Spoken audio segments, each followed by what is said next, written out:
Junior NTR అభిమానుల పేరిట భారీ సేవా కార్యక్రమాలు చేపడతామని ప్రకటించి సోషల్ మీడియాలో హల్చల్ చేసిన రా ఎన్టీఆర్ సంస్థ ఇప్పుడు అనూహ్య నిర్ణయం తీసుకుంది. కొద్ది రోజుల క్రితం వరకు వార్తల్లో నిలిచిన ఈ సంస్థ తాజాగా తమ కార్యకలాపాలను పూర్తిగా నిలిపివేస్తున్నట్లు ప్రకటించింది.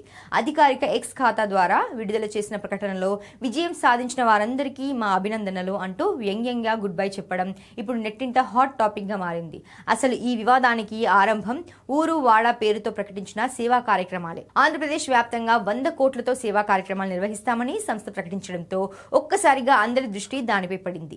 ఈ ప్రకటన తర్వాత తమిళ హీరో విజయ్ తన అభిమాన సంఘాల ద్వారా చేపట్టిన సేవా కార్యక్రమాల తరహాలోనే ఇది కూడా ఉందని, జూనియర్ ఎన్టీఆర్ రాజకీయ రంగ ప్రవేశానికి ఇదే తొలి అడుగు కావచ్చని సోషల్ మీడియాలో పెద్ద ఎత్తున ప్రచారం జరిగింది.